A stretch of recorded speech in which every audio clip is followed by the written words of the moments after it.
তোমাদের চ্যানেলে তোমাদের জানাই প্রিয় সপ্তম শ্রেণীর শিক্ষার্থী বন্ধুরা, আশা করি তোমরা ভালো আছো। আজকে আমরা এই ভিডিওতে আলোচনা করব প্রথম পর্যায়ক্রমিক মূল্যায়ন ক্লাস 7 ভূগোলের একটি প্রশ্নপত্র নিয়ে। তাই তোমাদের বলবো তোমরা ভিডিওটি না টেনে প্রথম থেকে শেষ পর্যন্ত ধৈর্য সহকারে দেখো।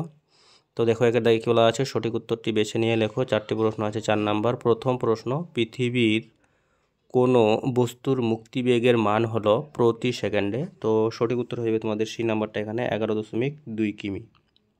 এখানে প্রতি ঘন্টা প্রতি সেকেন্ড দেওয়াই আছে, এখানে 11.2 কিমি প্রতি সেকেন্ড। ভারতের প্রমাণ দ্রাঘিমার মান কত? তো ভারতের প্রমাণ দ্রাঘিমার মান হলো 82 ডিগ্রি 30 মিনিট পূর্ব। তারপরে দেওয়া আছে 3 নম্বর প্রশ্নতে, বায়ুর চাপমাপক যন্ত্রটি হলো, তো বায়ুর চাপমাপক যন্ত্রটি হলো কি? ব্যারোমিটার। তারপরে দেখো, এশিয়ার গভীরতম হ্রদের নাম কি? তো এশিয়ার গভীরতম হ্রদের নাম হলো কি? বৈকাল হ্রদ। বি নম্বরে উত্তরটি আছে। তারপরে দেখো, 2 এর দাগে উপযুক্ত শব্দ দ্বারা শূন্যস্থান পূরণ করো, যে কোনো 3টি করতে হবে। প্রথম প্রশ্ন দেখো, অক্ষরেখাগুলির পরিধি নিরক্ষরেখা থেকে মেরুর দিকে কী হবে? হ্রাস পায়। মেরুর দিকে কী হয়? হ্রাস পায়। অবশ্যই তোমরা শূন্যস্থানে হ্রাস পায় লিখবে। ড্যাশ বৃদ্ধি পেলে বায়ুর চাপ হ্রাস পায়। তো এখানে তোমরা লিখবে উষ্ণতা বৃদ্ধি পেলে বায়ুর চাপ হ্রাস পায়। তারপরে দেখো, চীনের ধানের গলা নামে পরিচিত ড্যাশ প্রদেশ, তো হুনান প্রদেশ হবে সঠিক উত্তর। তারপরে এশিয়ার স্বর্ণরেণু যদি বলা হয় কোন নদীকে? তো ইয়াংশি হয়ে যাবে, ইয়াংশি।